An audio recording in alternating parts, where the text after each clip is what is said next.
Olá, pessoal, de novo. Essa, então, é a segunda parte da videoaula da semana 3. A gente está falando sobre a segunda geração do modernismo no Brasil. Prosa, tudo bem? A gente falou sobre as características gerais, o contexto histórico e etc. E agora a gente vai falar sobre os 5 autores de destaque. Como eu estava falando lá no finalzinho do vídeo anterior, né? Esses são os 5 autores de destaque: Raquel de Queiroz, Jorge Amado, Graciliano Ramos, José Lins do Rego e Érico Veríssimo. Entre os 5, o de maior destaque é o Graciliano Ramos. A primeira, Raquel de Queiroz, nasceu no Ceará, então ela é nordestina, e o romance mais famoso dela é o 15, né? Apesar de ter outros, vocês vão ver lá no livro o nome dos outros, eu vou destacar o 15, que ela escreveu em 1930, comecinho aí da segunda geração, quando ela tinha apenas 20 anos de idade. O 15 se refere ao ano de 1915, né? Então ela vai narrar nesse livro a seca que aconteceu em 1915. O drama dos nordestinos que fogem da seca, né? O livro tem um estilo despojado, rebuscado, uma narrativa enxuta. Tem um trechinho para vocês lerem, né? Lá no livro, começa na página 101. A Raquel de Queiroz foi a primeira mulher a ingressar na Academia Brasileira de Letras, a primeira mulher a ganhar o prêmio Camões, e esse livro dela, o 15, foi um boom, ganhou diversos outros prêmios e ficou muito famoso ainda no período que ela escreveu mesmo, né? Ela era novinha e já estava recebendo um monte de prêmios. Tem uma descrição do Nordeste seco, sofrido, tem uma ênfase para o interior das personagens, né? Ela descreve a dor, a desesperança dessa fuga, né? O viver da pessoa passa a ser a luta pela sobrevivência, a fugir da seca e etc., né? Então, todos os problemas de uma seca muito acentuada que traz fome, miséria e infelicidade, né, para o povo. Durante o Estado Novo do Getúlio Vargas, a ditadura Vargas, ela foi presa, ela era militante de esquerda, né, e considerada uma pessoa perigosa, né. A gente tem uma informação aí acerca da Raquel de Queiroz. Bom, segundo autor que a gente vai comentar, Jorge Amado, nasceu na Bahia, então também nordestino. Eu vou destacar o romance Capitães de Areia, do Jorge Amado. Tem denúncia social e política, crítica, né, social. A história se passa em Salvador. Nós temos a história de crianças de rua, de 8 até 16 anos, que cometem delitos para sobreviver, são exploradas por um adulto, né? Elas são detidas, castigadas, humilhadas. Elas vivem com esse explorador numa casinha abandonada. Então, é a história da vida sofrida dessas crianças, né, moradoras de rua em Salvador. Um romance regional. Pessoal, o Jorge Amado, ele também é o autor de romances que ficaram muito conhecidos porque foram adaptados para a televisão, na TV Globo, né? São eles, Gabriela, Cravo e Canela, Dona Flor e seus 2 maridos, Tieta do Agreste. O Jorge Amado era socialista, também foi preso durante a ditadura do Getúlio Vargas. Ele morou em outros países, né, para fugir dessa ditadura. Enfim, tá aí um pouquinho sobre o Jorge Amado. Se algum dia vocês forem em Ilhéus, na Bahia, vocês vão ver que praticamente tudo que tem de turístico na cidade está relacionado ao Jorge Amado, né? Terceiro, Graciliano Ramos, como eu falei para vocês, desses 5 autores, ele é o autor de destaque, né? Um dos grandes prosadores aí da literatura brasileira. Também é nordestino, né? Nasceu em Alagoas. É o principal, então, autor de prosa da segunda geração modernista. Ele escreveu o romance Vidas Secas, além de vários outros, né? Eu vou destacar Vidas Secas. Conta a história de uma família de retirantes fugindo da seca. Fabiano é o pai, Sinhá Vitória, a mãe, os 2 filhos, que não têm nome, porque eles representam aí tantos filhos, né? Tantas crianças aí que sofrem por conta da seca. e a cachorra-baleia, que era a cachorrinha deles, bem magra. Já tem aí um jogo de palavras, né, no nome da cachorra-baleia. Nesse livro a gente tem análise sociológica e psicológica, a gente tem um retrato do sertanejo nordestino, o homem explorado socialmente ou brutalizado pelo meio. Graciliano Ramos também foi preso durante a ditadura do Estado Novo, de Getúlio Vargas. Ele ficou 10 meses preso. Ele escreveu um livro sobre isso, chamado Memórias do Cárcere, que é um livro também famoso, do Graciliano, destacando, então, Vidas Secas. Vidas Secas é uma história narrada em terceira pessoa, descreve aí o ambiente da seca, né, nordestina.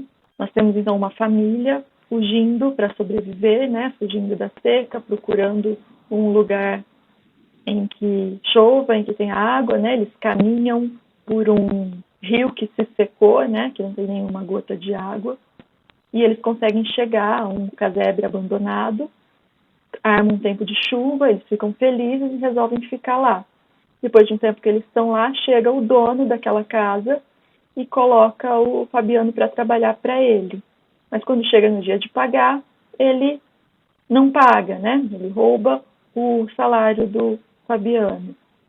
Então o Fabiano fica trabalhando lá de vaqueiro para ele, em troca de conseguir ficar lá, porque eles não têm onde ficar. Então ele se lembra do patrão antigo que ele tinha, que era bonzinho e etc.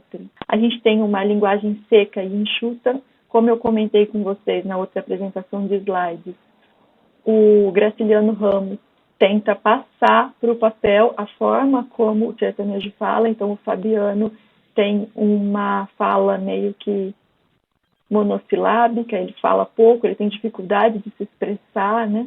Ele vai, por exemplo, para a cidade fazer compras, ele acaba sendo passado para trás, sendo roubado por um outro homem lá, e ele briga com esse homem, ele vai preso. Então ele tem toda essa dificuldade de lidar com as situações, né?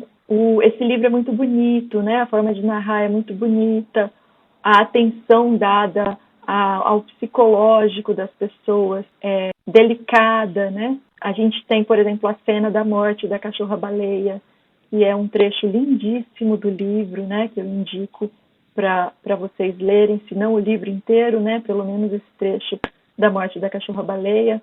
Ela está muito magra, estranha, e o Fabiano resolve sacrificar a cachorra. Então ele arma o revólver, e quando ele vai matar a cachorra-baleia, ela corre, aí ela leva um tiro no quadril, ela consegue fugir, e ela vai meio que morrendo aos pouquinhos, e o narrador vai contando a história do ponto de vista da cachorra-baleia.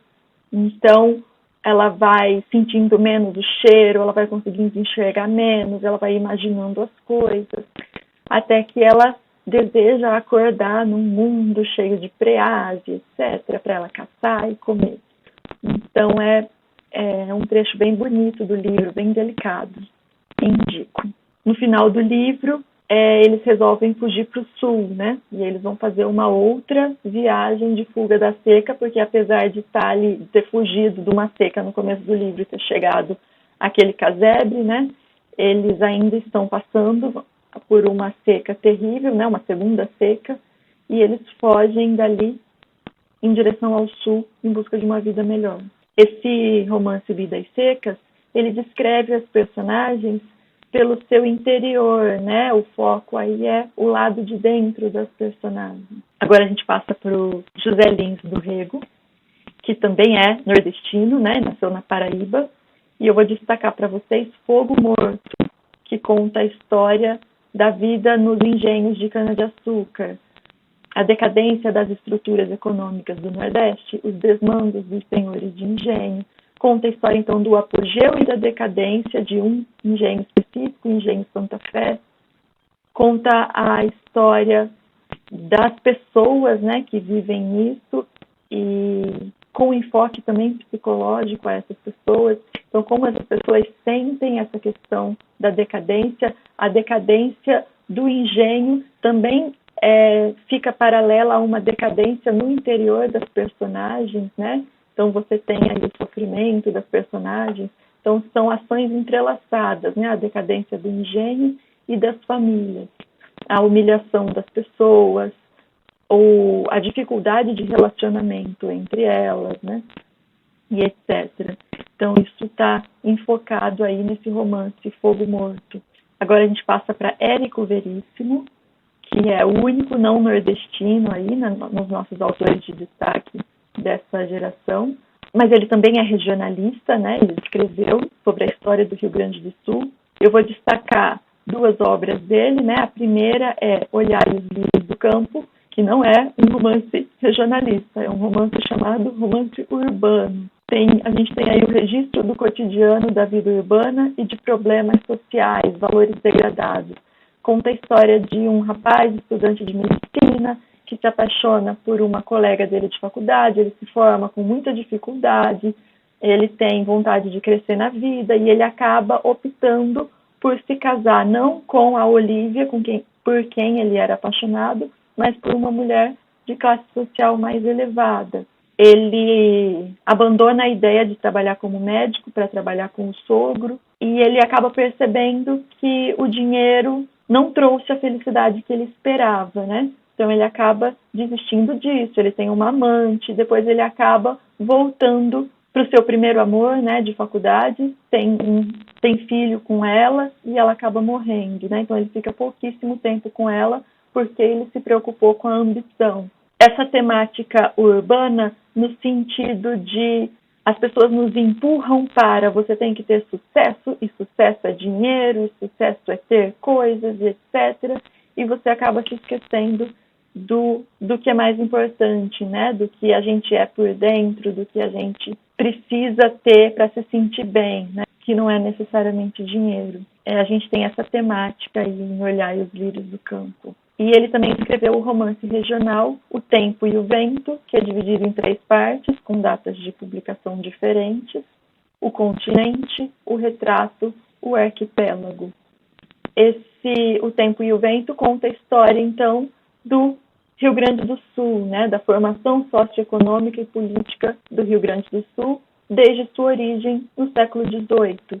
Começa, então, com o destaque ao poder sendo disputado por 2 famílias e etc. Então, temos aí o romance regional, especificamente sobre a história do Rio Grande do Sul.